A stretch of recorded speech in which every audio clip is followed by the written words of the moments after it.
बंटवारा तो आपने जमीन जायदाद का सुना होगा, किंतु इस घोर कलयुग में बाप का बंटवारा आपको सुनकर थोड़ा अजीब लगे, परंतु सच है।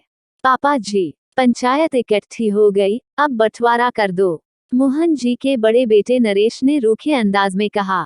हाँ पापा जी, कर दो बंटवारा, अब इकट्ठे नहीं रहा जाता। छोटे बेटे महेश ने भी उसी अंदाज में कहा। पंचायत बैठ चुकी थी, सब इकट्ठा हो गए थे।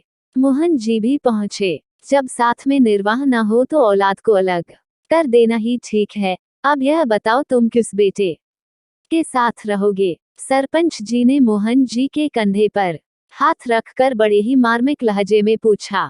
मोहन जी सोच में शायद सुनने की बजाय कुछ सोच रहे थे। सोचने लगे वो दिन जब इन्हीं नरेश हुए महेश की किलकारियों के बगैर एक पल भी नहीं रह पाते थे। वे बच्चे अब बहुत बड़े हो गए थे। अचानक महेश की बात पर ध्यान भंग हुआ। अरे इसमें क्या पूछना, 6 महीने पापा जी मेरे साथ रहेंगे और 6 महीने छोटे के पास रहेंगे। चलो तुम्हारा तो फैसला हो गया, अब करें जायदाद का बंटवारा। सरपंच जी बोले। मोहन जी जो काफी देर से सर झुकाए सोच में बैठे थे, एकदम से उठकर खड़े हो गए और क्रोध से आंखें तरेर कर बोले।